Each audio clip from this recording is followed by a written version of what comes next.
Alright, this is the fourth time I'm trying to do this, so hopefully this is the final thing and it'll be uploaded. So, hi everyone, saw Rise of Skywalker. Before I get into spoilers, let me just say that I did not like this movie. I honestly hated it. For me, out of all the live-action Star Wars movies, which includes Rogue One and Solo, this is at the bottom of the list. And if you guys really dug the movie, if you really like it, I'm happy for you. I'm okay with that. I'm not against you liking it. I just, personally, for me, did not like this movie. I'm not going to argue about that, okay? I'm just going to tell you how I felt about it, and this is the cold, honest truth from me. Again, if you like it, I'm happy about that. I just wish that I really liked this movie. Okay, spoilers from now on. Rey is Palpatine's granddaughter, and I did not like that. I did not like that Palpatine is back. They barely explained how he came back. You just assume that the people who are in the black cloaks, his followers, some of them may have found him. But again, I rewatched the Star Wars marathon of A New Hope, Empire Strikes Back, Rogue One, and Return of the Jedi because there was a marathon of it on TNT. So I rewatched Return of the Jedi for that, and we saw Darth Vader pick up Palpatine and threw him over the fence, and Palpatine fell down and he exploded. It showed that. It honestly showed that. And later on, the Death Star gets destroyed. So again, how did Palpatine survive? Is it because Leia is able to fly in space? Maybe he has that ability too? No, they don't really explain how he survived. First thing you saw after the opening credits is when Kylo Ren visited this planet after getting the Wayfinder, and he sees that Palpatine is still alive. He's now blind, and his fingers are missing. Some of his fingers are missing. That's it. And he's hooked up to this giant black machine that looks kind of similar to the Animus from the Assassin's Creed movie, the one with Michael Fassbender. So yeah, even from the opening credits, I knew something bad was going to happen. I even said I had a bad feeling about this because the first sentence alone says, "The dead speak." And after that, it says something about a message transmission from Emperor Palpatine. Immediately, I had problems with it. I'm like, you can't just do that.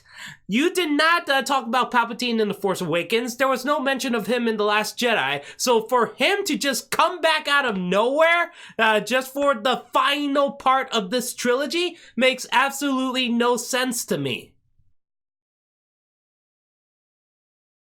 Oh my god. And yeah, her being Palpatine's granddaughter, it just raises so many questions.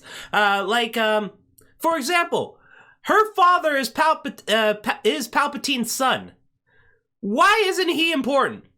I'm sorry. Here's the thing. Rey is like about in her 20s, I'm pretty sure. Which means that her father should have been maybe in his 20s or late teens. So by the time Rey is dead, he should have been like, what, maybe in his mid-20s or early 30s, you know? The Force Awakens happens like about 30 years after the Return of the Jedi. So that should mean that Palpatine's son was alive by that point. He should have been like, what, maybe 10 years old by the time the Return of the Jedi happens. So again, you would think that Palpatine's son would be incredibly important.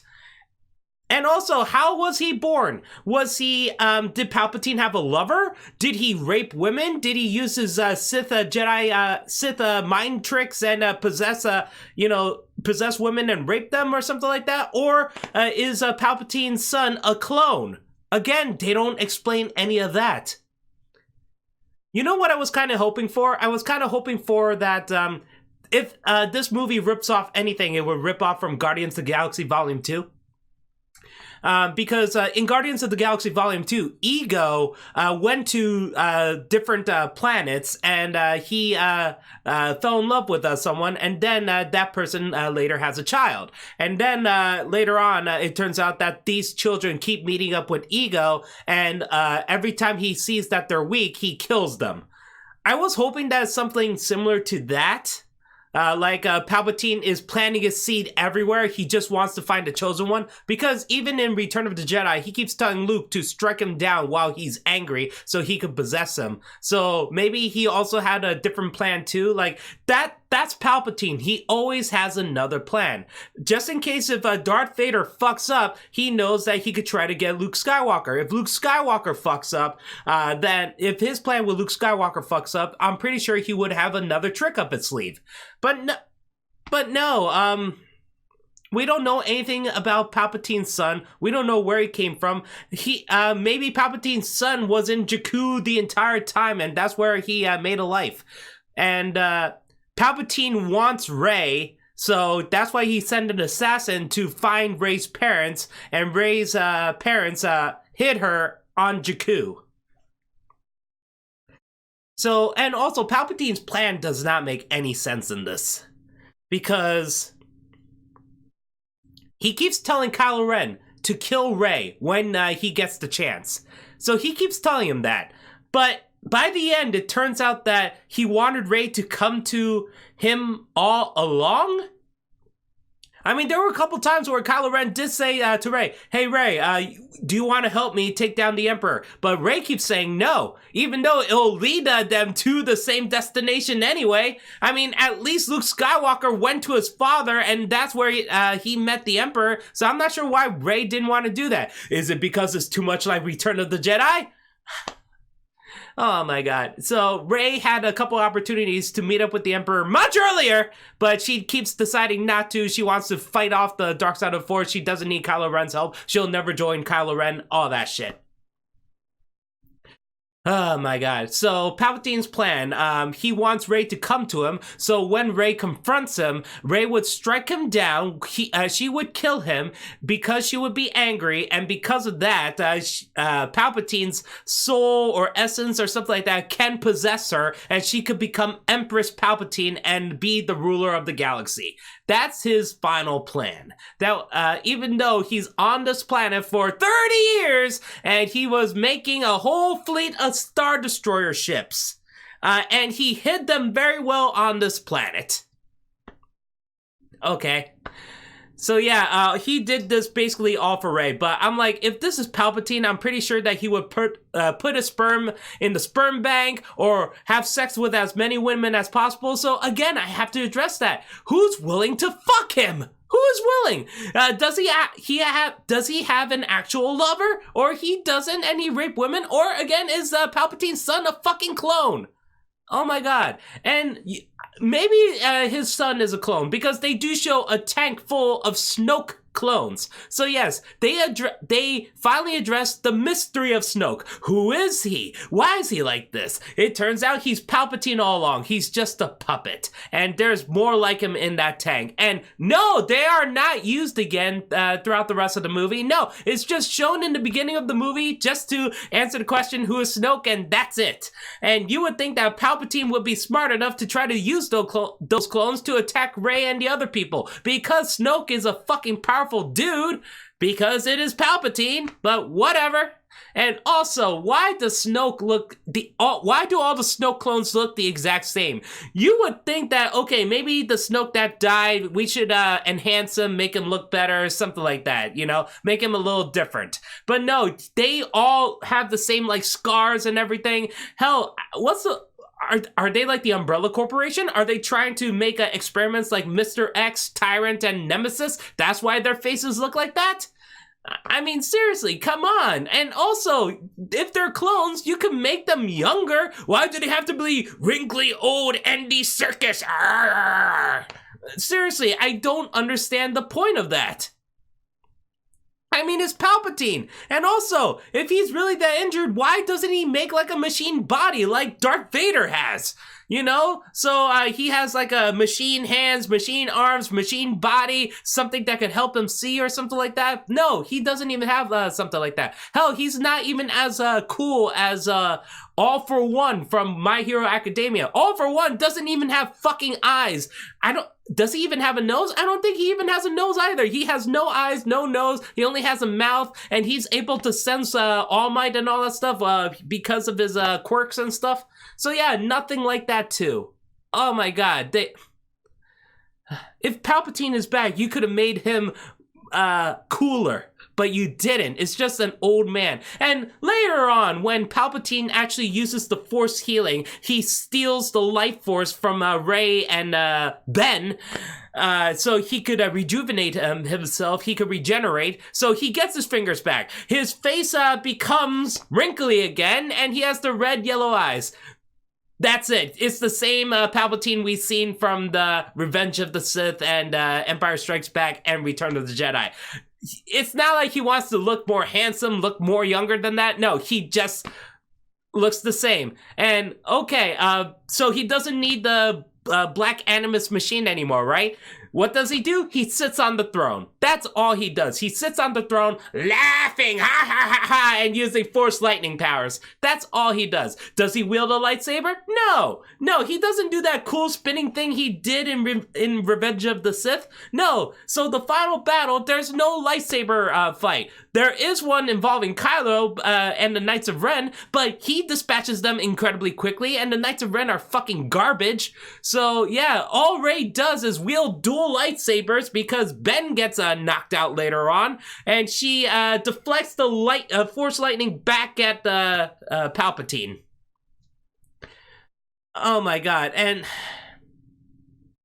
I was hoping that it wasn't Palpatine. Yes, in the initial trailer reaction, I was honestly kind of excited that Palpatine is back because I did like the character. But even I stated that I'm a bit worried about that too because, you know, this is, we keep wondering more about Snoke, but now Palpatine is back. What's the point of Snoke? And now we know Snoke is a clone, which means he was under control of Palpatine all along. And yeah, Palpatine is not interesting anymore. He isn't. For this new trilogy, you keep hoping that it'll be a new villain, a new Sith Lord that we could talk about, that we'll remember for history, and we'll be like, oh, that villain is so awesome. No, you happen to bring Palpatine because you have no new ideas. Really? Oh my god. Again, you know what I was hoping for? That it wasn't really Palpatine. That it was some kind of like essence or specter or ghost or something, you know, with dark energy, with the Sith energy. Something that manifests into the different Sith Lords. Like, yes, he is Palpatine, but he is also Darth Vader. He is also Darth Maul, Count Dooku, General Grievous, Ventress, or Darth Revan if you want to go, you know, old school and nerdy with the whole Knights of the Old Republic stuff, if you want. Yeah, anything like that. You know, something that keeps shifting. But no, it's just Palpatine. And not just that too, like I said, I prefer the transforming manifestation of the Sith energy and stuff like that, so we could see a dark version of Rey. Yeah, the final battle between Rey and Dark Rey, who's wielding the cool-ass double lightsaber, I would have been fine with that. But no, even the Dark Rey thing, it was just a tease. I think there's like 30 seconds of her at best, and then she's gone. I don't know what that means. She was a hallucination of Rey or something like that? Is it the same thing that the Luke Skywalker encountered in Empire Strikes Back? That he sees this image of, you know, the dark version of himself as Darth Vader? Again, it's just a tease. You could have done so much better than that. Or hell, not just Rey fighting Rey. Rey and Ben Solo, because he's no longer Kylo Ren. He helps Rey, and they wield lightsabers. One is Anakin's Skywalker's lightsaber. The other one wields Leia's lightsaber, and they have to fight off Dark Rey. That could have been an awesome fight too. It might sound stupid, sure, but it's better than this. It's just an old wrinkly man using Force lightning from his throne, just you know, shooting lightning sparks at the Rey, who deflects it back. And that's the thing too. That reminds me so much of how Wonder Woman killed Ares in the Wonder Woman movie, and I didn't even like that part. So the fact that you're copying that basically for this, that is wrong. And I like Wonder Woman. I honestly like the movie. I just didn't like the ending of that. Oh man. Fun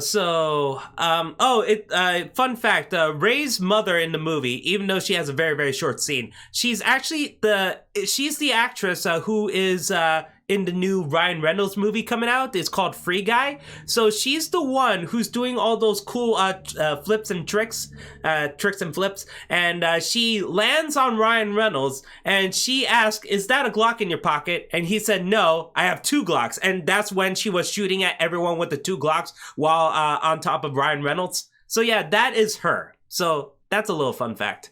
But and I guess the main reason why they wanted Palpatine to come back is to answer why Rey is so goddamn powerful. And I honestly did not like the answer that it's because she's a Palpatine. Because for me, that seems a bit lazy. And not just that too, they honestly did make her super overpowered in this movie. And here's the thing. I am not against people getting stronger in each sequel or something like that. We do want characters to get stronger. We do want to see them evolve. But you know what's our problem with Rey especially? She got strong too much, too fast. And here's the thing, I do like Rey. I really do. I like her character. I don't really think of her as a Mary Sue. I don't like that term, to be honest. But here, I have no choice but to say that she is a bit of a Mary Sue because she is too powerful. She does get a couple hits in her. She does get a couple scratches and burns and cuts and stuff like that. So it's not like she's incredibly 100% powerful, but still she is super very, very powerful. And that's the thing too, because of the time gap and all that stuff and how she gets these powers so quickly, it just makes her really unrelatable. For any anime like Dragon Ball Z or Bleach, we see that the character is at a low point, but they train and train and train, and you are with them as they're training, so they could get stronger, they could get better, and we could see them grow. It's not like, we see them like this point, and then 5 years later, they are way too fucking strong. We can't really believe that. Unless... Again, there are ways to make them still relatable, but it's kind of like how in One Punch Man that Saitama is able to kill enemies with one punch. And you would think that a show like that would get super boring because what's so awesome about a guy who could punch things with one punch? But at least the anime, it knows that that's the joke. That this guy is so bored and so frustrated that he keeps killing things with one punch because he wants a challenge. He wants to find someone who could survive at least two punches. So yeah, that's the story of him. Unfortunately, you can't do really something like that for Rey, but that's the thing. She got too powerful too quickly. And yes, they did explain she's a Palpatine, that's why. And that she is strong with the Force because she's a Palpatine. She read the Jedi textbooks that Luke left behind, which he thought he burned. But again, I honestly don't buy it. And it just didn't work for me. And, But there is one very good scene, and to be honest, I kind of hated Rey for this. I actually hated this whole part, mostly because of what happens. So it's on this desert planet, and Rey and Finn and Poe Dameron were about to leave, and Rey sees Kylo Ren's TIE fighter, and she jumps over it and slashes at the wings. Finn runs up to Rey and says, Rey, they got Chewie! He's on the ship! So they see the transport ship. So what Rey is doing, she is trying to bring the transport ship down with the Force. But at the same time, Kylo Ren came out. He sees what Rey is doing, so he's trying to lift up the transport ship. So you see these two Force users trying to cancel each other out, trying to be stronger than the other one. So Rey is incredibly frustrated because she wants to save Chewie, but also wants to kick Kylo Ren's ass. But because of her anger, because of her frustration at that point, she accidentally unleashed the Force lightning powers, which she didn't know she even had. So because of that, she unleashed it and it destroyed the ship, and she thought she killed Chewie. When I first saw the scene, I even was like, no, no, no, no, no, don't make me hate Rey right now. I'm hating this movie right now because Chewbacca deserved better if he actually did die. We did not see him die on screen. We didn't see him on screen when this happened, so no, no, no, he is not dead. So even when but looking back at it, I honestly thought that's a great scene because it shows the vulnerability of Rey. That she realized that she is too strong and she couldn't control that one outburst. And it devastated her because she killed her friend. And she didn't want that. So that's why she believed at the time that she's like a monster. So that was a good scene. Unfortunately, Chewbacca's alive. Yeah, it turns out that he was on another transport ship. The one that was hidden, the one that no one else saw in the movie. Yeah, what? Because when you first see it, I'm pretty sure it was just one transport ship and Chewbacca was in front of it. So it turned out that he was on a second one? What? So did that second one just stay there the entire time or did it already leave? We don't know, but apparently Chewbacca was on a second transport ship, so he's alive, he's okay. Rey gets the news that Chewbacca's alive, so it's like, yay, no consequences! So, yeah, it just took her right back too. And yes, there's a point where she was very frustrated with Kylo Ren, so she was actually trying to kill him while on the remains of the Death Star. But, she negated that instantly because she knows how to do the force healing. Oh my god, I'm sorry, Kylo, I accidentally stabbed you. Here's some Curaga. Okay, bye. I'm gonna steal your TIE fighter.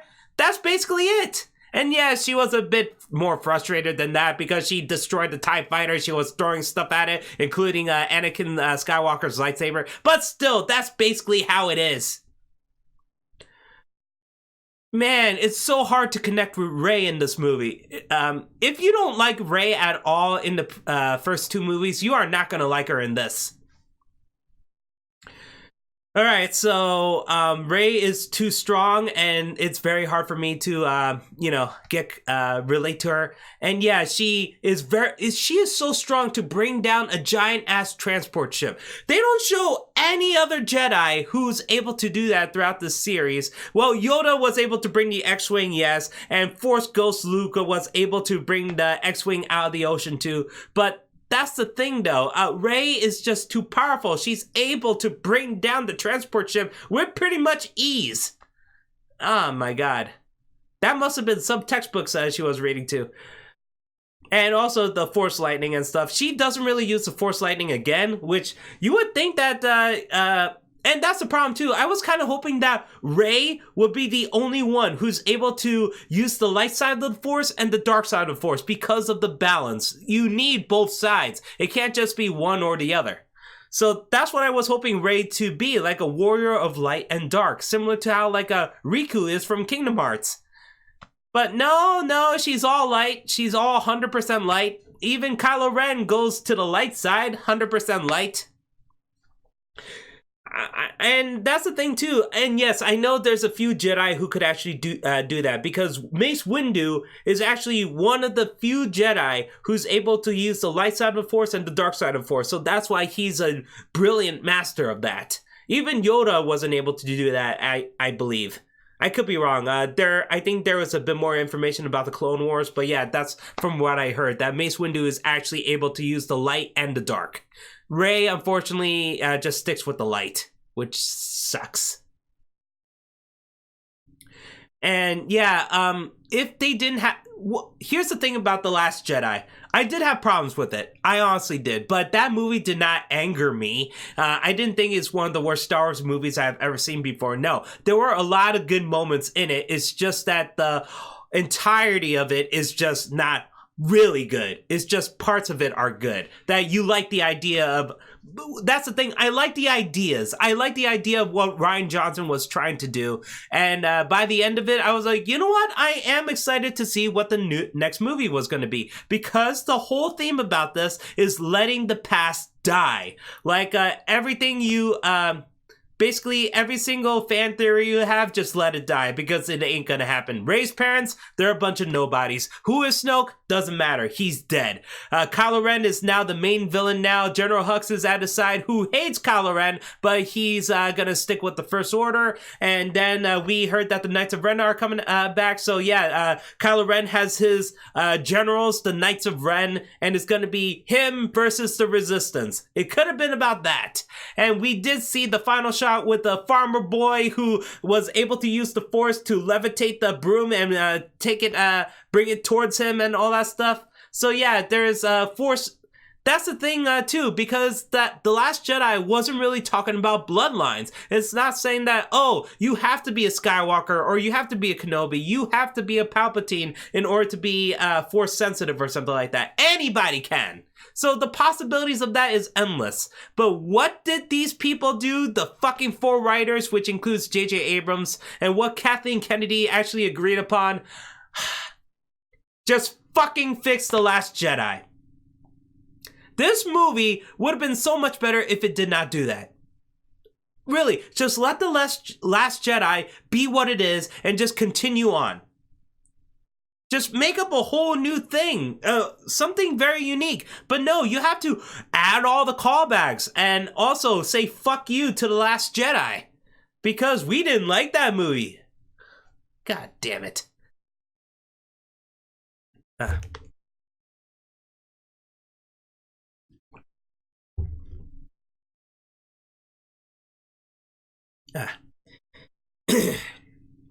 So yeah, the things about The Last Jedi that they're trying to fix. One of them is Rose, which honestly, I feel bad for this actress, Kelly Tran. She deserved better than this. Seriously. And here's the thing, I was never against her. I was never against the actress. I was never against her acting. I thought she acted fine. Her character, I just hate, which, to be honest, I only blame the writer, who is Rian Johnson. That's it. So, it's not her fault, but she got bullied a lot on social media and stuff like that, and she did not deserve that. These fucking morons are... Just because you don't like a character doesn't mean that you have to hate the actor or actress doing the part. I mean, I don't like Jafar from the Aladdin remake, but I have nothing against the actor. Well, not all of it. Some of it I do. But again, it's not like I'm gonna go on social media and by saying, oh, you were the worst Jafar of all time, you should fucking die and burn in hell. I'm not that kind of guy. Seriously, just move on. But yeah, because of that, because of the backlash against her character, what did Disney do? They decide to limit her screen time. Yeah, I think she was only on screen for like, what, maybe 10 minutes altogether at best of this 2.5-hour movie? She did nothing. Rose is such a nothing character in this movie, and I am really insulted. You could have done something cool with this character. She could have been a badass general, or a badass strategist, badass hacker. She does some awesome sacrifice play or something. Something, you know? But no, all you do is have an awkward conversation between her and Finn, and later on she's scared that Finn might die. That's it. That's the extent of her character in this fucking ass movie. She did so much more in The Last Jedi compared to this, and this is how you fucking treat her? Fuck you. No, she deserved better than that. And also, they do mention the Holdo maneuver. You know, the one where Holdo takes the cruiser, goes at light speed, and destroys the fleet. Yeah, they do talk about that. So the one person brings up, oh, hey, why don't we use the Holdo maneuver against the Star Destroyers? You know what Finn said? Finn says, no, that wouldn't work. It's a 1 in a million shot. During the final battle, people are dying. People are dying. Poe Dameron is desperate. And you're trying to tell me that not one single fucking guy decides to try to use the light speed against the fucking army? Really? Not a single person? I don't believe they said that the Last Order says, we deactivated their light speed or something like that. No, I don't believe they said that. So you're telling me not a single ship decides to try to do that? At least show us that, you know? Show us why it's a 1 in a million shot. Like, what if this person misses? fine, I could buy that, but at least show us or tell us more even. Don't just leave it at, that shouldn't have worked, it was a 1 in a million shot. Fuck you. This is fucking war. You want to win the war. You're gonna do whatever it takes. You're gonna sacrifice your life to save people. And you're telling me that not one single person would try to do that? Fuck you. I'm sorry. I don't like that. That's such a fucking lazy excuse. Again, show that. Show that in the final battle. Fuck it, I'm gonna do the Holdo maneuver, and then he does lightspeed, and it just doesn't work. Or he accidentally kills some of the resistance, or something like that, you know? Show that! Man. I don't like it. And, yeah, so I'm going by the list here. So, there's a dagger, not exactly a mystical dagger, but an ancient dagger with ancient Sith text that C-3PO could translate, but he couldn't because of his security protocols. So he knows what it says, but he can't translate it. So this dagger, this dagger could point out to the Wayfinder and where it would be and stuff like that. So when Rey pulls out one of the handles, it showed this like silhouette of a part of the wreckage. So she's looking at the landscape, looking, and then she immediately sees the same silhouette of the wreckage, which where the Wayfinder is. And I'm like, are you fucking kidding me about this shit? Who made this dagger? No, seriously, who made it? Why is it made like that? That makes no sense to me. You can't do like simple GPS coordinates or stuff like that, latitude and longitude. They're like, no. We're gonna have a silhouette of the wreckage of the Death Star. Seriously, and that's the thing too. It's not like, this dagger will show us the the hidden ancient door or something like that. No, this dagger shows us the wreckage of a part of the Death Star.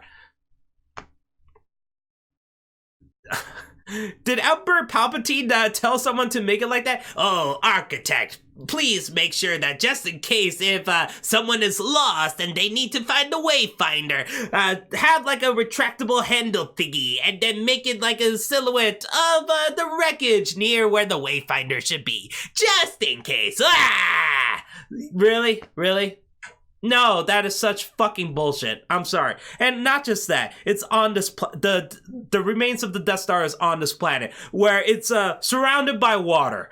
And and it's been like what? Rey's parents died like when she was maybe before she was 10 years old. So maybe the events of this happened 10 to 15 years ago. So, and that's when the assassins still had the dagger. So when was that dagger made? Are you telling me that the water doesn't rust the metal holes of the Death Star or something like that? You're telling me there's no tectonic plates that keep moving, no earthquakes, nothing, that the wreckage would stay the exact same? What if the wreckage looks a bit off? Like, oh shit, this part just came right down. There's no like spiky tower thing over here. So how could anyone find the Wayfinder then? I don't get it. Or what if the group of people with Rey, Finn, and Poe Dameron, what if they landed somewhere else other than that exact location of where they could actually see the wreckage? What if they're on the other side? Would the wreckage still look the same too? Again, I have so many questions about this stupid ass dagger. Oh my god, they make this dagger sound incredibly important because it's the same dagger that was used to kill Rey's parents. And it turns out it's also the GPS coordinates of the Wayfinder. Oh my god. So much rides on this dagger. If this dagger was never found, then the good guys could never, ever, ever, ever find Palpatine. But that's the thing. Kylo Ren's TIE Fighter had the fucking Wayfinder the entire fucking time. Yes, I know that they don't know that, but oh my god. This movie could have been much quicker if they just stole Kylo Ren's TIE Fighter and just happened to realize that the Wayfinder is in there. Sorry, I had a Burger King. Oh my god. So yeah, for the final battle, So this is basically copying Return of the Jedi. So you see helpless Rey, who cannot strike down Palpatine because if she does, she gets possessed. So she refuses not to kill Palpatine. So during this time, she keeps looking up in the sky and see her friends just basically dying in the space battles. She knows it's hopeless. So yeah, it's just like in Return of Jedi. Luke Skywalker is helpless because he wants to kill Emperor Palpatine, but he can't because he could get possessed by Emperor Palpatine, and he doesn't want to give in to the dark side. So he keeps resisting, and then he attacks Emperor Palpatine. But here, Rey does... But the thing is that even Luke knows that he's incredibly desperate. So he's like, no, I can't see any more of my friends die. I gotta settle this right now. So he's about to kill Emperor Palpatine, but Darth Vader blocks it. So he has no choice but to face off against Darth Vader. Here, there's no one else. There was no one else. It's just Emperor Palpatine right there. And also, Palpatine keeps taunting Rey about this, like, oh, if you try to kill me, you'll become evil. I'm gonna possess you. I'm like, is that gonna be 100% the case? Like, every time someone attacks someone, even with a little bit of anger, they're gonna become the Sith anyway? I mean, the Jedi kill people easily. Are you telling me they can't be even angry? They can't be mad? You're telling me none of them had a grudge?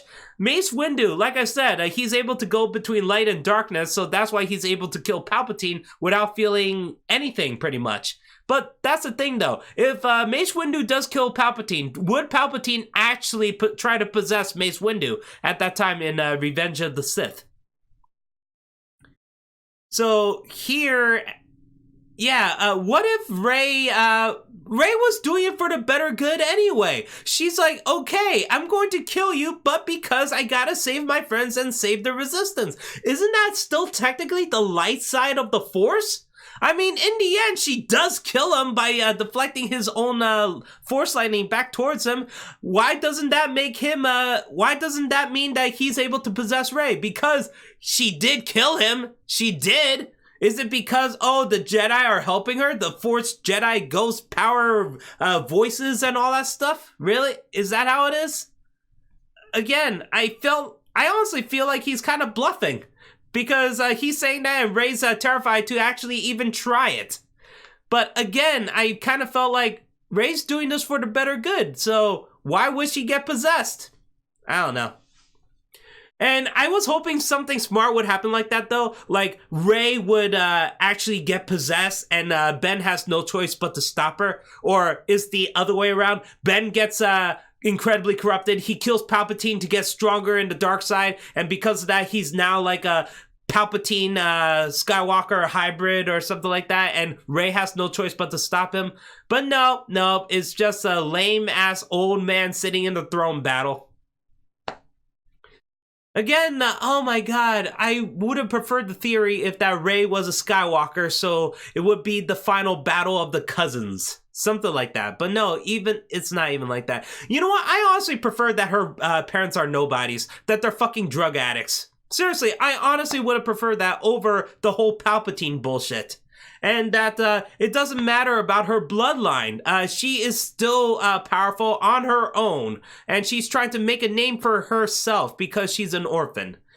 But no, but she's a Palpatine. She's a Palpatine. And also by the end of the movie, too, my god, she has adopted the name Skywalker. And so that's the title, Rise of Skywalker. Oh my god, I hated that part, too. And it's weird because she's on Tatooine, she just buried the two lightsabers, then this old woman who looks similar to Maggie Smith, she comes along and she asks, who are you? And she's like, I'm Rey. And then she says, what's your last name? And then Rey takes a long stare into the distance, very long, I think it's at least 30 seconds long, and she's looking at the Force ghosts of Luke Skywalker and Princess Leia. And then she turns her head back towards the lady and she says, Skywalker. During that time, I was like, if I was that old lady, I would think this girl is fucking nuts, that she is a fucking drug addict. Why are you taking so long trying to tell me your fucking last name? Like, oh, I had an epiphany. My last name is Skywalker. Oh my god. You know what? I'd rather if she actually owned the name Palpatine. Like, she's actually trying to make good of that name. That, yes, she is a Palpatine. Palpatine's a horrible, horrible person. A horrible being. But you know what? Her parents are dead. Her father's a Palpatine. So, you know what? Live in the honor of your parents. You're like, you know what? I'm gonna make this work. My grandfather's a fucking dick, but I'm going to make Palpatine work. I'm gonna make sure that people will know the name Palpatine and they'll think good things about it. Something like that. That she owns the name.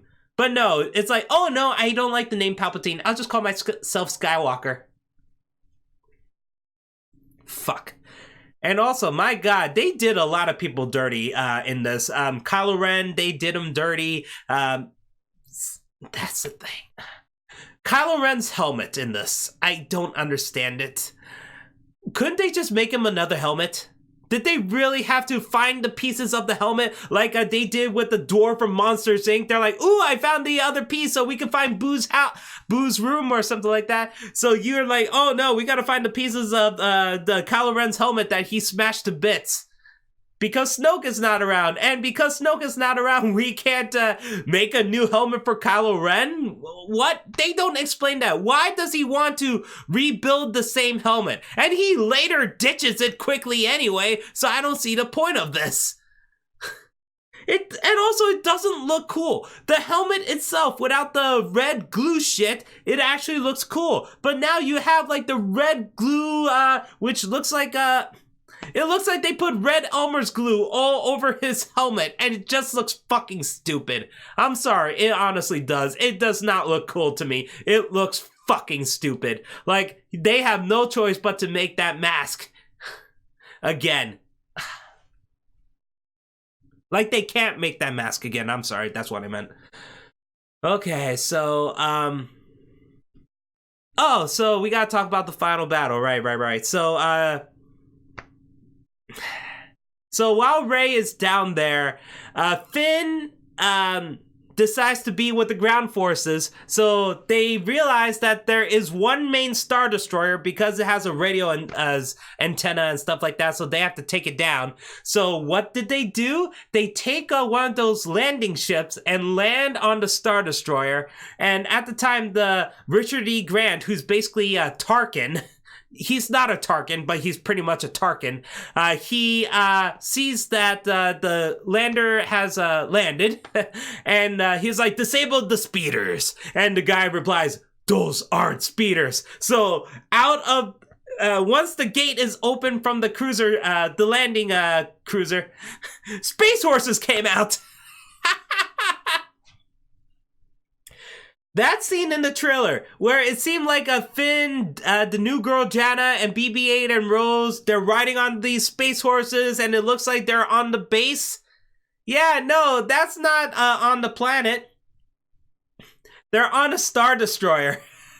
Oh my god, that's so stupid. Here's the thing.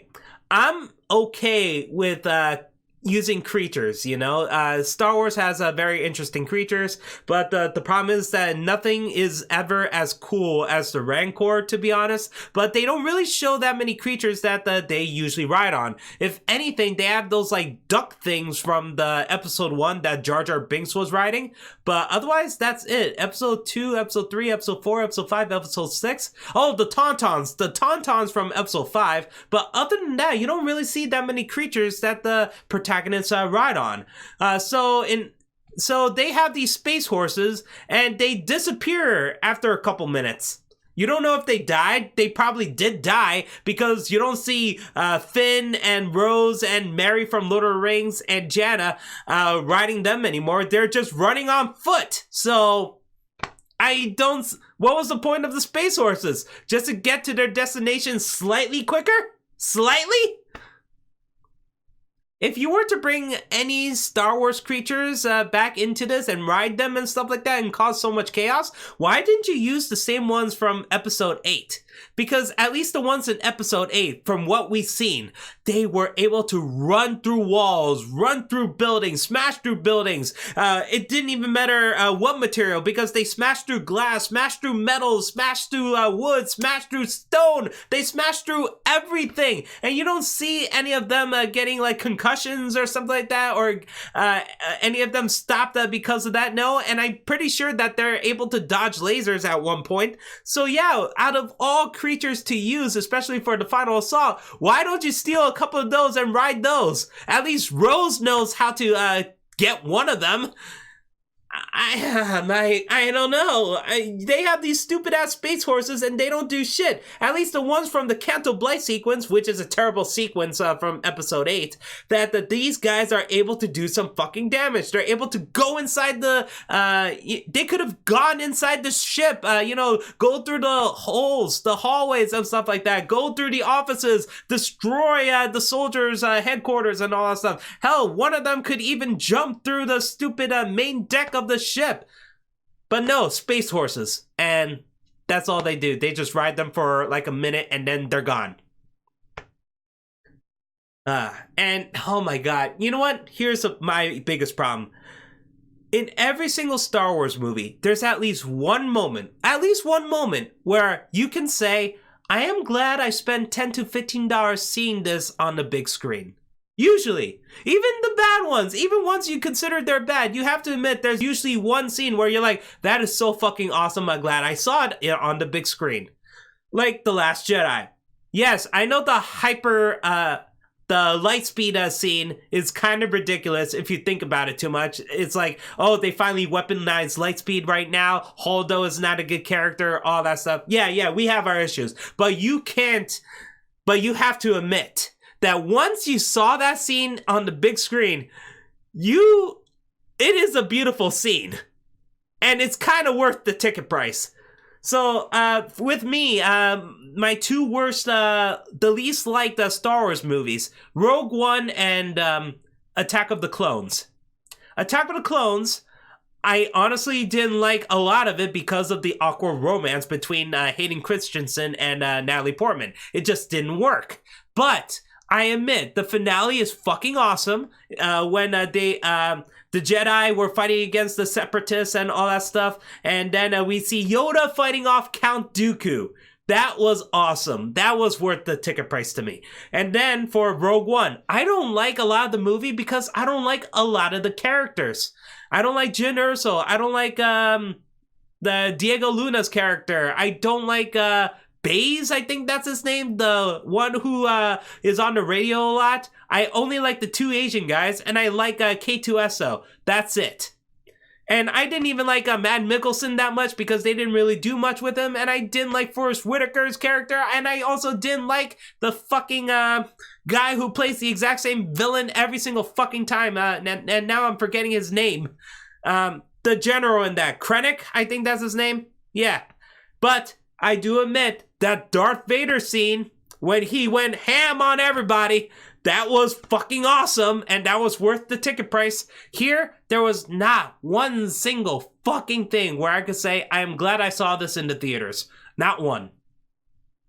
There's this enjoyable adventure scene where it's kind of similar to Indiana Jones. There's this chase through the desert. They're on these speeders, and then the First Order or Last Order sends out two jet troopers chasing after them, and it's like Indiana Jones, but also it reminds you a bit of Episode 1 with the pod racing. So at that point, you're like, okay, this is Star Wars. I'm digging this. This is Star Wars, but I wouldn't say that it's one of the best scenes I've ever seen in my life. No. It's just a fun diversion at that point. Yeah, even the fight between Rey and Kylo Ren, it was not awesome. It really wasn't. Especially when they're just swinging wildly like their lightsabers are baseball bats, and they are barely using the Force as well to counteract with that. You would think that the final fight between Rey and Kylo Ren would be one of the best lightsaber fights ever. But no, it doesn't even top the original trilogy. All the lightsaber battles in the prequel trilogy, they are fantastic. Here they don't even compare to the original trilogy fights. The way Luke Skywalker was fighting off Darth Vader, that's still amazing to this day. But Rey and Kylo Ren, it's just wildly swinging and it's just awful to watch. Again, if they show some awesome, if they are terrible people, terrible at lightsabers, at least counteract that with the Force. But they barely do that. And I would hope that the finale of this movie, that it would have one great lightsaber battle between Rey and Emperor Palpatine. But it doesn't do that because Emperor Palpatine just focuses on the Force lightning. Or that Kylo Ren, when he has to face off against the Knights of Ren, it'll be an awesome fight. But no, it's stupid because the Knights of Ren, what do they have? Clubs and maces. And they don't even have lightsabers attached to them. Not even fucking lasers. No, they don't deflect lightsabers too. They just get chopped up easily. So the Knights of Ren fucking suck. So what can I say about this movie for the visual spectacle that is worth seeing in theaters? You can't tell me that the fight against the Starship Destroyers were fucking amazing. No, none of that is. I guess the only coolest looking part, even though I honestly didn't give a shit at this point, would be when Darth Sidious was using Force Lightning into the sky and just making the Resistance ships affected and they are tumbling down towards the ground. That looked kind of cool, but again, by that point, I just didn't fucking care. Oh, man. So, there's no final fight. It's not like the final fight of this movie is between Rey and Kylo Ren. Nope. It's not like it's just Rey versus Emperor Palpatine on the throne. I'm sorry I have to keep repeating that. Okay, move on with the list. Okay, so Leia is training Rey, which I honestly did not like because here's the thing. Luke Skywalker. He always had Obi-Wan Kenobi. All the fucking time he had Obi-Wan Kenobi. Obi-Wan Kenobi was, even as a Force ghost, he's able to follow Luke. He followed Luke on outside the Death Star. He followed Luke to Hoth. He followed Luke to the Dagobah system. He's always been there for Luke. What did Luke do for Rey? Oh no, he's just sitting on his ass the entire time on the planet with the Porgs. No, I don't like that. So Rey has no choice but to be trained under Leia. And at that point I was like, why is Leia training her? She is not a Jedi. But it turned out in the flashback, oh yeah, she did have Jedi training. And now I have to talk a bit about the Carrie Fisher thing. It is sad that she died. Yes, it is tragic that she died. But the thing is that right after she died, Kathleen Kennedy said that they would not include her in episode 9 because she is dead and we want to respect that. We were fine with it. We're like, okay, you know what? Yeah, you don't want to bring her back for episode 9 because she's dead? Fine. That's fine. And you're not going to replace her, the actor? Fine. That's fine. But then J.J. Abrams says that, oh, don't worry, we have unused footage of her in episode 7 and 8 that we could use for this movie. So at that point, I'm like, okay, so you're going back on your word about that, but you know what? Fine. You have some unused footage that could somehow work for this. We'll see how it goes. And he did add, do not worry, we're not going to do what we did to her for Rogue One. We are not going to de-age her. We're not going to put her face on a different actor or actress. Okay, that's what you promised? Fine. We weren't asking about that, but this is what you said, so we're sticking with it. There's a flashback scene in this movie where Luke was talking about that he was training with Leia.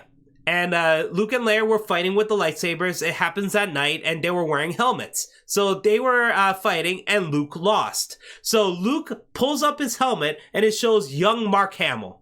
And I gotta say, the de-aging on young Mark Hamill and young Carrie Fisher, they look fucking excellent. This is the best de-aging I've seen so far for, Star Wars, actually. And yeah, I know there's a couple of issues with Tarkin and Leia in Rogue One, but I gotta say, if you pause, it honestly doesn't look that bad. It's just when it's in motion, it just feels a little iffy, a little awkward, a little eerie. But again, you know what? They are trying. These talented artists are trying to make it look as super realistic as possible. And for what they did here, they did a great job.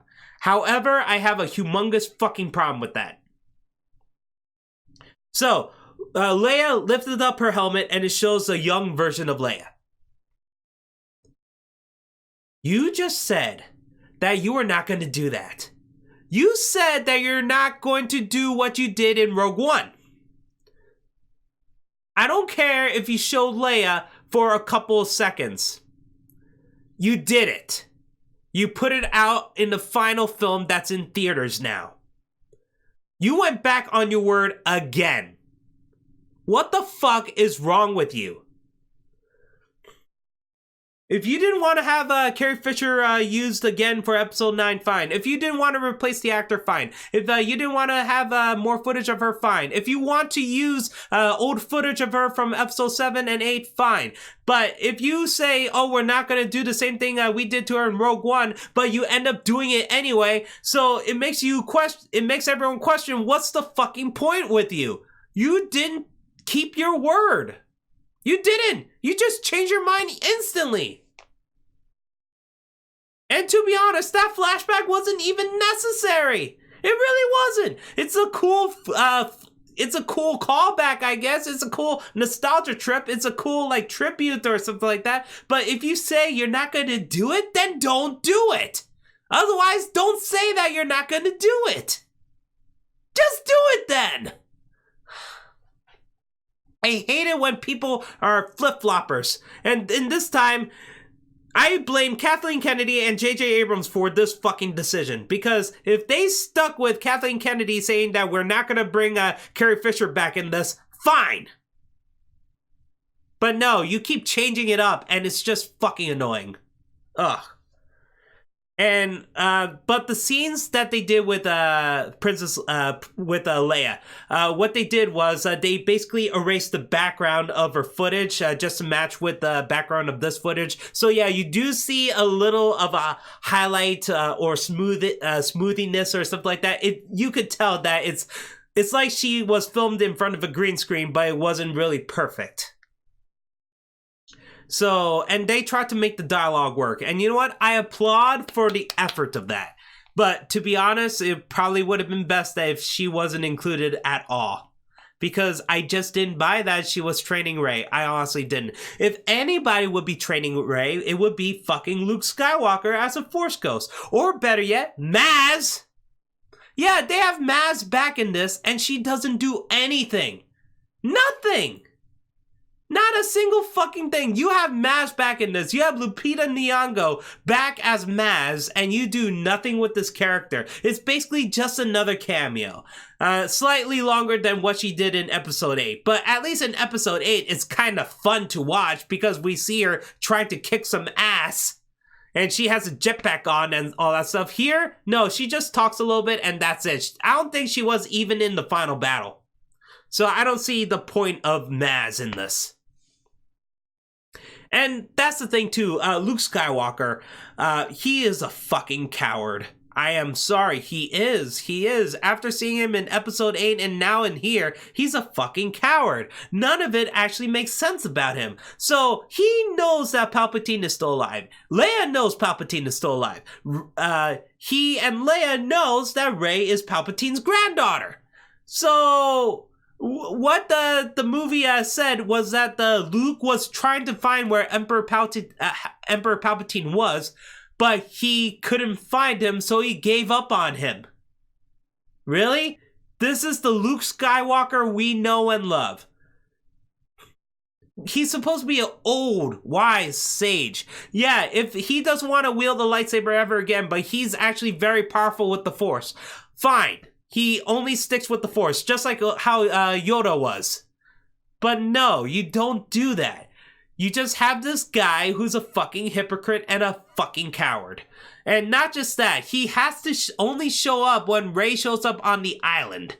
And that's it. He could have helped Rey at any point. He could have told Rey at any point about Palpatine. Because it's not like this movie took place right after The Last Jedi. No, there's still a huge time gap.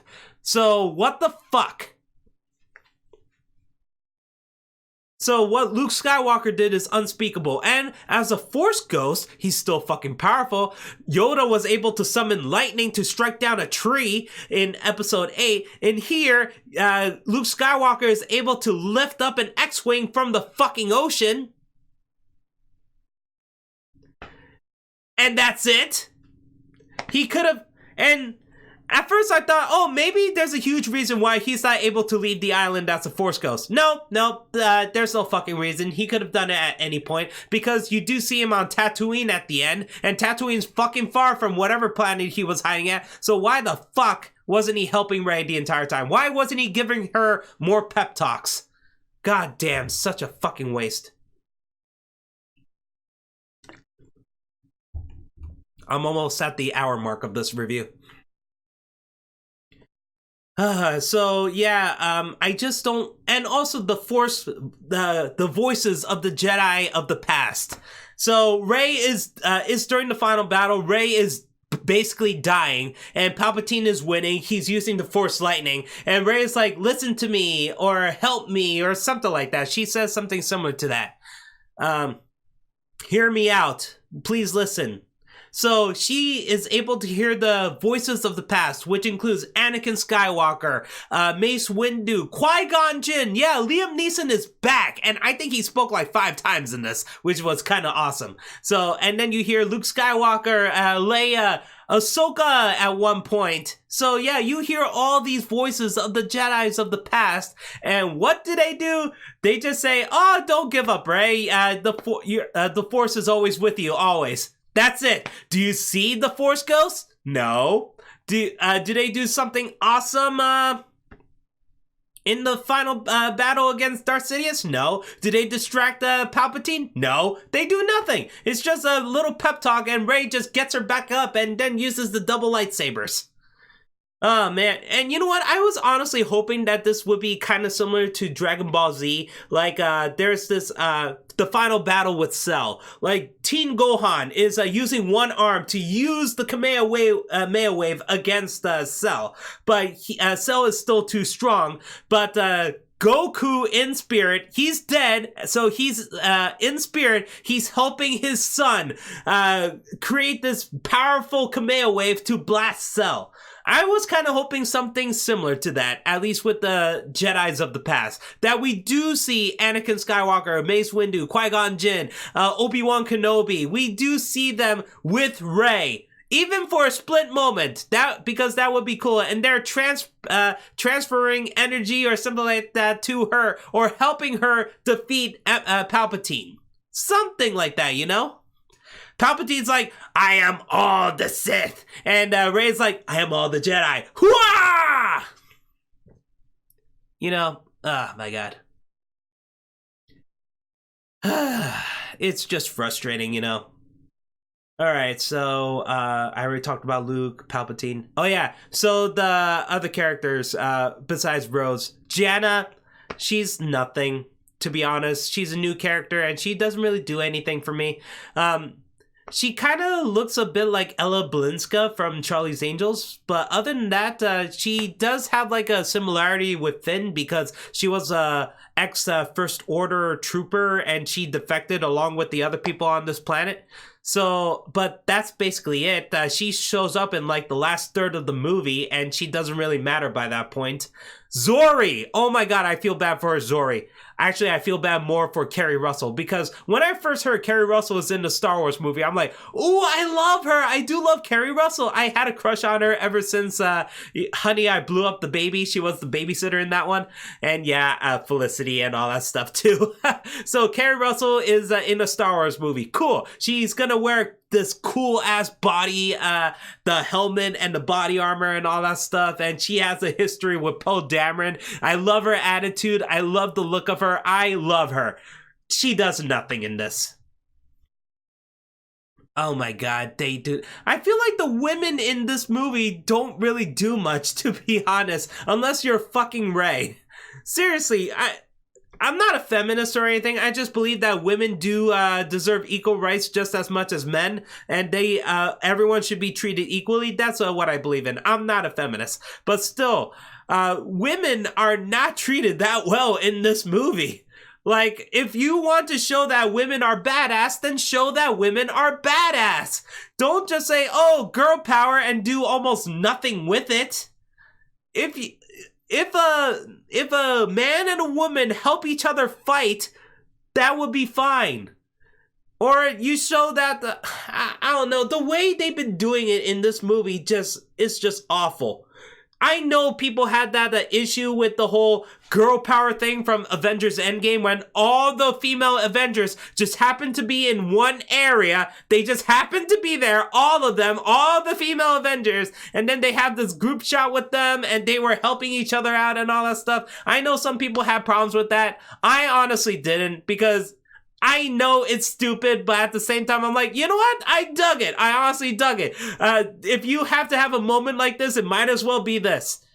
But at least those are superheroes and they're helping each other and they're helping each other kick ass. Here, the women pretty much don't do anything unless you're fucking Rey. Oh my god. And, what else? I gotta move on quickly. So, Captain Phasma doesn't come back, which is a fucking shame, because I honestly felt like she deserves to be redeemed. She was a joke in The Force Awakens. She was a joke in The Last Jedi. And I was hoping that she does not die out like that, because I'm like, she could have survived that. If Palpatine could survive a fucking explosion and a fall into the Death Star, I'm pretty sure this woman who's clad in this armor, which is able to deflect lasers, would be fine. But no, she is dead in The Last Jedi, apparently. And that's the end of her. I honestly wish that she came back. Like, how it should have been set up is that in The Last Jedi, Finn and Phasma fight, and it turns out they're on equal grounds, and then we finally see who the true victor is for the last movie. Something like that. Or how, if they actually changed it in episode 7, Phasma wins against Finn, and in the episode 8, Finn wins against Phasma, and in the final one, they have they have this one humongous battle, this amazing fight. But no, we can't even get that either. And General Hux, oh my god, they did my boy dirty. My best friend and I, out of all the characters in the new trilogy, we were really rooting for General Hux. Mostly because he's played by Domhnall Gleeson. Domhnall Gleeson gives his all in almost every single movie we've seen him in. Ex Machina, he was perfect. He was perfect in the Harry Potter movies. Hell, he's even perfect in Peter Rabbit. And yes, we are looking forward to Peter Rabbit too, because of Domhnall Gleeson. Not because of James Corden and the other people. Well, Rose Byrne is still pretty attractive, but still, Domhnall Gleeson gives his all. And here, they did him dirty. He's a spy, which is kind of funny, but then immediately after, he reveals that he gets shot in the chest and he dies. What made General Hux work for me is that he is like on the same level of Kylo Ren in a way. They both hate each other. They both do. They want the attention of Snoke because they want to prove that they're better than the other. So I did like that rivalry. Even though General Hux knows that he's a weakling compared to Kylo Ren because he is not, he doesn't have Jedi training or Sith training, and it doesn't even show him with a blaster at one point. He's just very good at barking orders and stuff. And yes, episode 8, he is shown to be a bit of a loon, but again, he is funny and he is relatable, to be honest, and we could see that he really wants to kill Kylo Ren at any point. So, the fact that you killed him off so quickly in this movie, and you replaced him with Richard E. Grant as a very boring Tarkin impersonator, That is such a terrible move. I was hoping that General Hux would stick around long enough just to see Kylo Ren dead, and he's like, Kylo Ren is dead? Victory! Ha ha ha ha! But no, they did him dirty. Lando is back, and it's a fun cameo. And that's it. He's barely in it. It shows him during the desert planet sequence, and then it shows him later on bringing the rest of the resistance. There's a weird part where... Sorry, my nose. There's a weird part where he meets up with Janna at the end of the movie, and he asks Janna, where are you from? And Janna says, I don't know. And he's like, well, would you like to find out? My best friend's like, wow, he's so nice. But for me, I was like, is he trying to fuck her? Because that's what it fucking seemed like. It just seemed weird at that point. But other than that, it was nice seeing Billy D. Williams back. What else? Oh yeah, no, I think I talked about the Desert Speeder chase, that it's a lot like Indiana Jones mixed with Episode 1 pod racing. Poe Dameron and Finn. They are the two best things about this movie. Well, and C-3PO, the three best things. Because they are funny. They really are. They are the Three Stooges, basically. But Poe Dameron and Finn, my god, their chemistry. They could have been a gay couple and I would have been fine with it. I honestly would have been fine if they were gay and they love each other and stuff. I would have been fine. But no, it's Disney. They like to show two lesbians kissing at the end of the movie, but for some reason they refuse to show Finn and Poe Dameron in a relationship. I don't understand it. I don't get it. Because these two are great together. They are hilarious. One of my favorite jokes is when they were meeting up with Zori, and Zori says that he's a spice runner, and Finn is like, "Wait, were you a spice runner?" And Poe Dameron's like, "What? Were you a stormtrooper?" And then Rey is like, "Were you a spice runner?" And then Poe Dameron's like, "Were you a scavenger? I could go on all day." That was a funny joke, and I also like the part where after the Desert Speeder chase and they fell through this quicksand, and Poe Dameron was asking, is everyone okay? Hey, Rey, Chewbacca, Finn, BB-8, are you okay? And C-3PO's like, you didn't mention my name, but I'm alright. But right after that, because they're in a bunch of cave tunnels, so and it's dark, so Rey pulls out her lightsaber to basically have a glow stick, and Poe Dameron pulls out his flashlight. That part was funny. So yeah, every time Poe Dameron and Finn were on screen, it is really, really good. And also, the C-3PO was a lot of fun, and the one that got a smile out of me, even when I'm dreading the movie, is Babu Freak. Or Babu Frick. He's so adorable. This ugly-ass fucking puppet is so fucking adorable. And at one point, he's on the spaceship with Zori, and he just pops out of nowhere. He's like, I love him. Babu Frick is very, very good. Okay, so back to C-3PO. Oh my god, I hate this part about him. Nothing against the actor, nothing against C-3PO himself. It's just the way this movie was written. Okay, so C-3PO. There's a scene in the trailers where Poe Dameron's like, hey, C-3PO, what are you doing? And C-3PO answers back, I'm taking one last look at my friends. So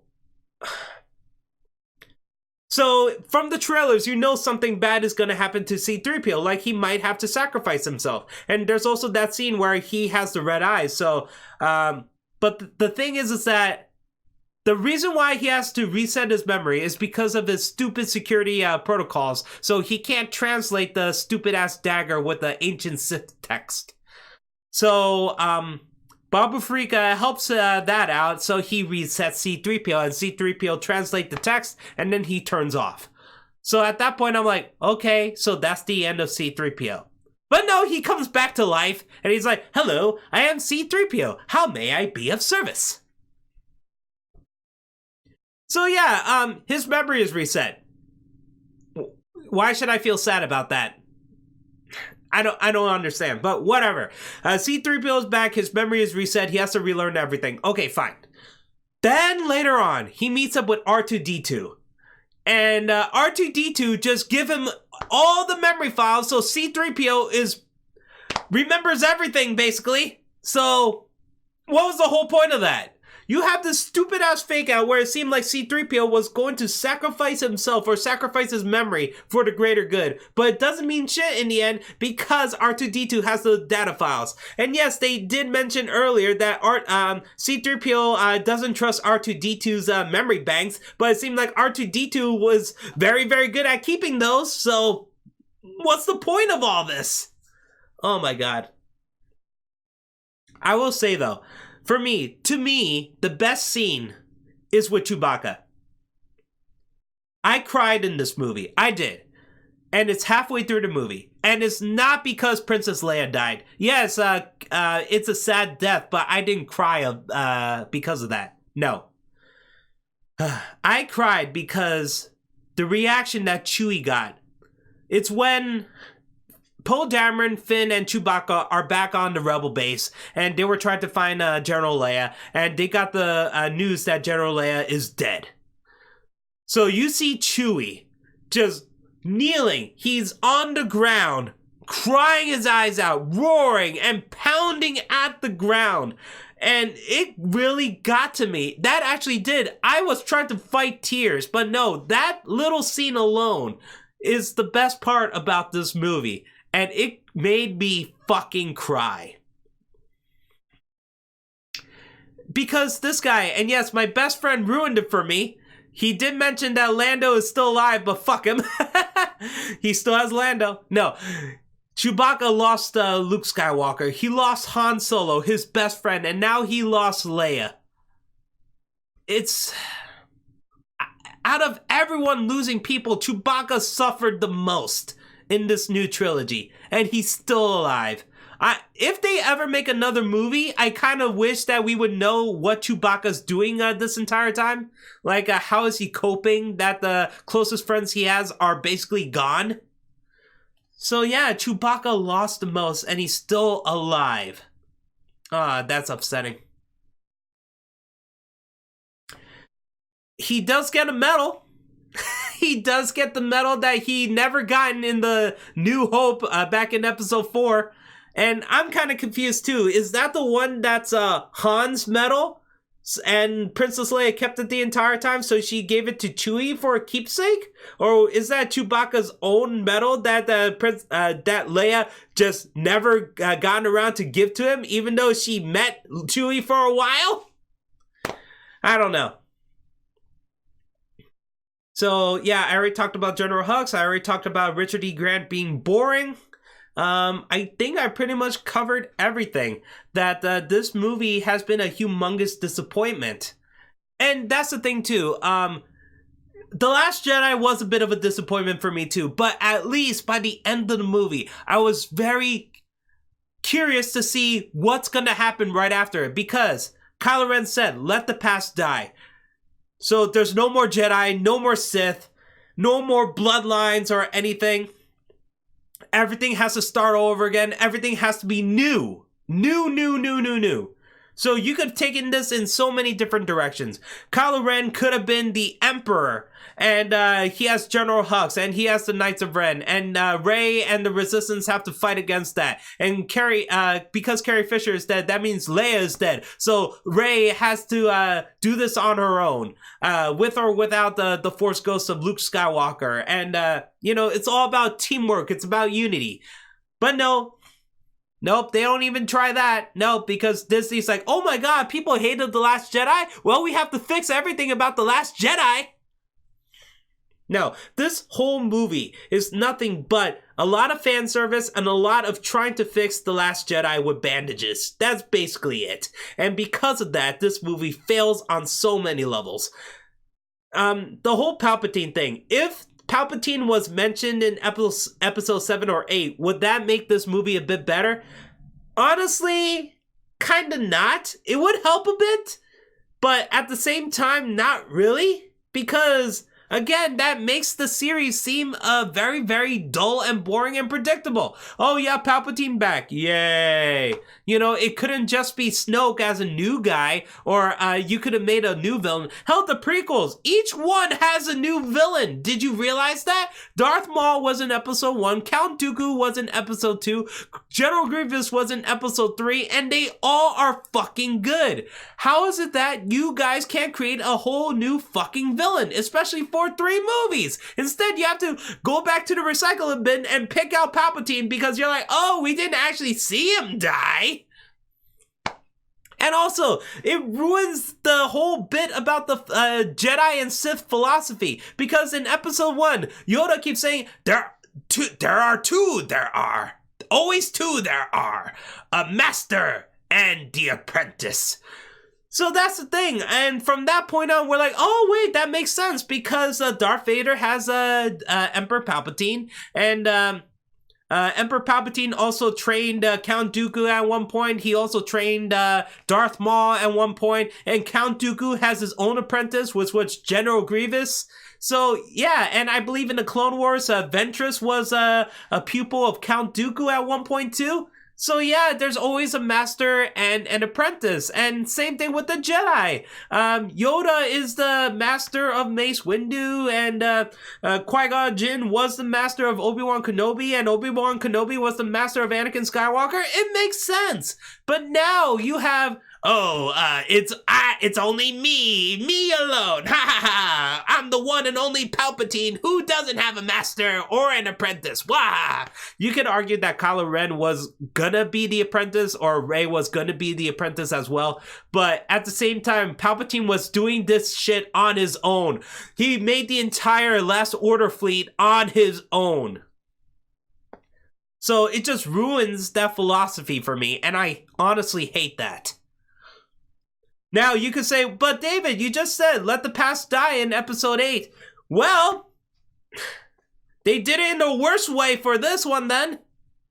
Again, Kylo Ren could have been his own thing, but no, you have Palpatine too, who truly believed in the old ways as well. But now you're telling me, oh no, he never believed in that shit anymore? Fuck. Ah, man, this movie could have been something amazing. It honestly could have been. I had high expectations for this. I was hoping that it ends with a bang, but no, it's a fucking whimper. It makes me cry for the worst, in the worst way, besides the Chewie reacting to the Leia's death. It just doesn't work. None of it did for me. Again, guys, if you like the movie, I'm happy for you. I really am. I'm not against you.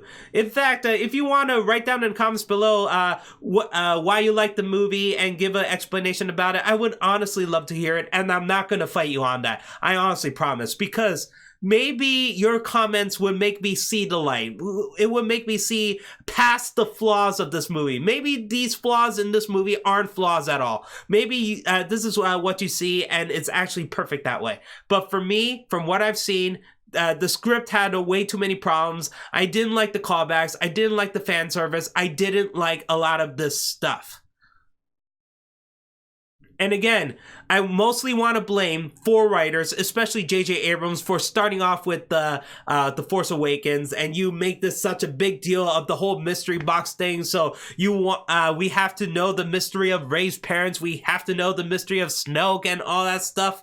And what was Finn trying to say to Rey the entire time? Seriously, J.J. Abrams said that he's Force sensitive, and I was like, complete fucking bullshit. I'm sorry, who the fuck cares that that's what Finn was trying to tell Rey, that he's Force sensitive? How's that big news? That he couldn't even tell fucking Poe Dameron? Are you sure? It's not like something embarrassing like, oh, I'm in love with you, Rey, or I'm in love with Poe Dameron, or something like that. Something, you know? So that he can't even explain to Poe Dameron about it. But no, that he's Force sensitive, that's the thing? No, fuck that shit. I don't believe it. I honestly don't. What else? Because this is my 4th time trying to finish this video, and I'm pretty sure I did all the points. Rey did do force healing on a giant snake, which is a weird one. And yeah, the force healing is basically like Kiraga, except that she uses her own life force to heal something else. So, oh my god, I almost forgot about the true ending with the kiss. Okay, so Ben, who's no longer Kylo Ren, Ben. Oh, and I also forgot to mention the Harrison Ford cameo. So Harrison Ford is back as Han Solo, and I honestly like that scene because it honestly reminds me a bit of Batman v Superman when Clark Kent is on the mountains and he sees a ghostly figure of a Papa Kent talking back to him. So it reminds me of that. And this scene was actually well done. I honestly liked it. I like seeing Han Solo back. And even though Kylo Ren's like, oh no, you're just a memory. But Han Solo replies, your memory. So, yeah, that was a nice touching scene. What I hate about it the most is that Kylo Ren decides to throw away the cool-ass lightsaber that he could use to help defeat Emperor Palpatine. No, he's no longer Kylo Ren. He is Ben Solo, so throw away the lightsaber and come equipped with a blaster trying to help Rey. What? So anyway, Ben gets knocked out easily. Rey defeats Palpatine. Rey is dying. So Ben comes out of the crack in the floor and he sees that Rey is dead. So he uses force healing on Rey. So he's basically doing an equivalent exchange. He's giving his life for hers. So once she's back to life, Ben looks like it's fine. But at that point, they are staring into each other's eyes. And I was like, oh, don't you dare. I know what you're going to do. You're going to kiss. Don't you fucking do it. Don't do it. Don't do it. And they fucking kiss. Oh my god. That was really awful. That was really, really awkward. And then Ben dies right after that. And he turns into, he, disappears. He floats away. And then Leia floats away too. Oh my god. That was awful. Honestly awful. Yep, that's it, guys. Looking down at the list. Yep, I'm pretty sure I talked about every single thing I want to talk about. This is the last time I'm going to try to make this video. I'm not trying a fifth time because I spend like an hour and 30 minutes on each one. And I keep thinking, oh shit, I forgot something else. But no, this is it. This is done. I'm going to edit it. I'm going to put it on YouTube, and that's it. Again, if you like this movie, write down in the comments below. If you also hate this movie, write it down in the comments below. Give it likes, dislikes. I don't care. Well, I do care, actually. I want to know your opinions, guys. All right, so by the time this is uploaded, it'll be Christmas. So have a Merry Christmas. If you don't celebrate that, have a happy holiday. And soon, have a Happy New Year. Thanks for watching, guys. See you next time.